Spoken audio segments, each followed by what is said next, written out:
اطاعت میں اگر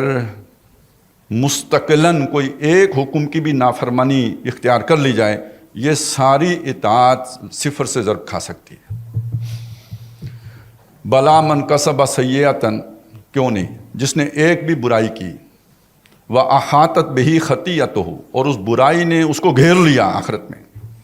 فَأُولَٰئِکَ أَصْحَابُ النَّارِ هُمْ فِیہا خَالِدُونَ، وہ دوزخ والے ہوں گے، ہمیشہ ہمیش اس میں رہیں گے، باقی ساری اطاعت کا چھٹی ہو جائے گی۔ اس کو آپ ایک مثال سے سمجھ لیں، اللہ نے پکار لگائی میرے نبی پر ایمان لاؤ، تھوڑے لوگ تھے جو ایمان لائے مکے میں، پکار لگی جو بھی تم پہ آزمائشیں آئیں جھیلو، برداشت کرو، صبر کرو، اس بیرو والا یاسر، صبر کیا، مارے کھائیں، پکار لگی اب یہاں سے ہجرت کرو، ہجرت کی۔ یہ چھوٹی چھوٹی قربانیاں ہیں، بہت بڑی بڑی قربانیاں ہیں، یہ دیں۔ یہ ساری قربانیاں دینے کے بعد مدینے آ گئے، 2 سال گزرے، ایک اور پکار لگی، اب قتال کی پکار ہے، استجیبوا للہ وللرسول اذا دعاکم لما یحییکم، اللہ اور رسول کی اس پکار پر لبیک کہو جب وہ تمہیں پکاریں اس چیز کی طرف کہ جس میں تمہاری زندگی ہے۔ یہ سورہ انفال کی آیت ہے، یعنی بدر پہنچو اور 313 1000 کے مقابلے میں سفارا ہو جاؤ، بظاہر احوال جیتنے کا کوئی امکان نہیں ہے، لیکن اللہ کا حکم ہے تسلیم کرو۔ اب آپ سوچیں اگر یہاں پہنچ کر کوئی یو ٹرن لے لے، پچھلے سارے کیے کرائے پر پانی پھر جائے گا یا نہیں پھر جائے گا؟ بلا من کسب سیئۃً وأحاطت بہ خطیئتہ فأولئک اصحاب النار ھم فیہا خالدون۔ اسی طرح ایک بات میں اور آپ کے سامنے، ایک آدمی ہے، نماز بھی پڑھتا ہے، روزے بھی رکھتا ہے، سب کچھ کرتا ہے، اقامت دین کی جدوجہد بھی کرتا ہے، سود خوری نہیں چھوڑتا، تو قرآن مجید یہ بات کہتا ہے یا نہیں کہ ومن عادا، اب جب اللہ نے یہ حکم دے دیا، تم تک پہنچ گیا، یہ معجزہ آ گئی تمہارے سامنے، اب اگر کسی نے اعادہ کیا یعنی دوبارہ سود کھایا، فاولئک اصحاب النار، آگ والوں میں سے ہو جائے گا،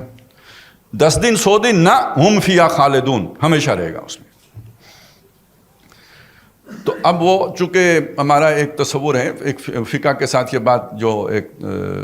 عقیدہ ہے اس کے ساتھ ٹکر جاتی ہے کہ جس میں رائی کے دانے کے برابر بھی ایمان ہو تو وہ بالآخر دوزخ سے نکل کے جنت میں آ جائے گا۔ تو اب یہ مسئلہ کھڑا ہوا، تو میں دیکھ رہا تھا کہ مفتی تقی عثمانی صاحب نے پھر اس کا حل یہ نکالا، انہوں نے یہ بیان کیا وہاں پہ کہ جب یہ سود خوری کو شروع کرے گا تو گویا وہ اس کا ایمان ہی زائل ہو جائے گا، لیکن بات ماننے پہ مجبور ہوئے وہی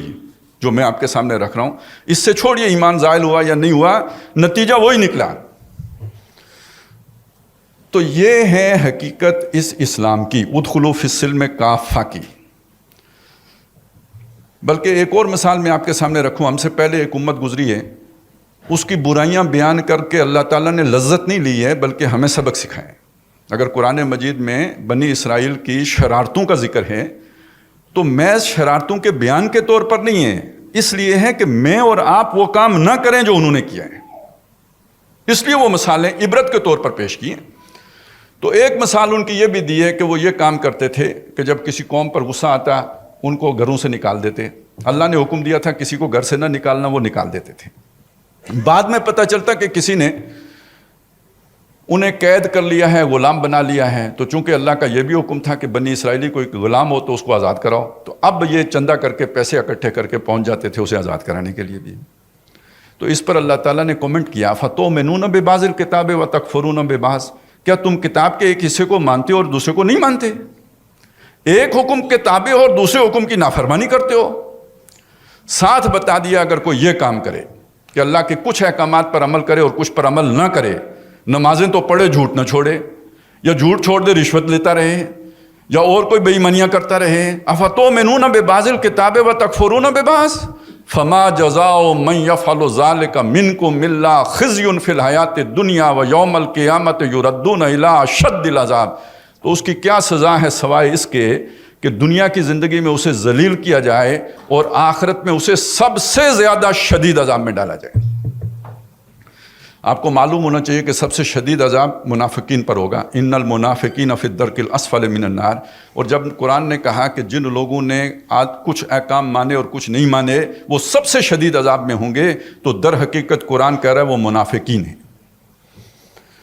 ایمان والے وہ ہیں جو پورے کے پورے اسلام میں داخل ہوتے ہیں،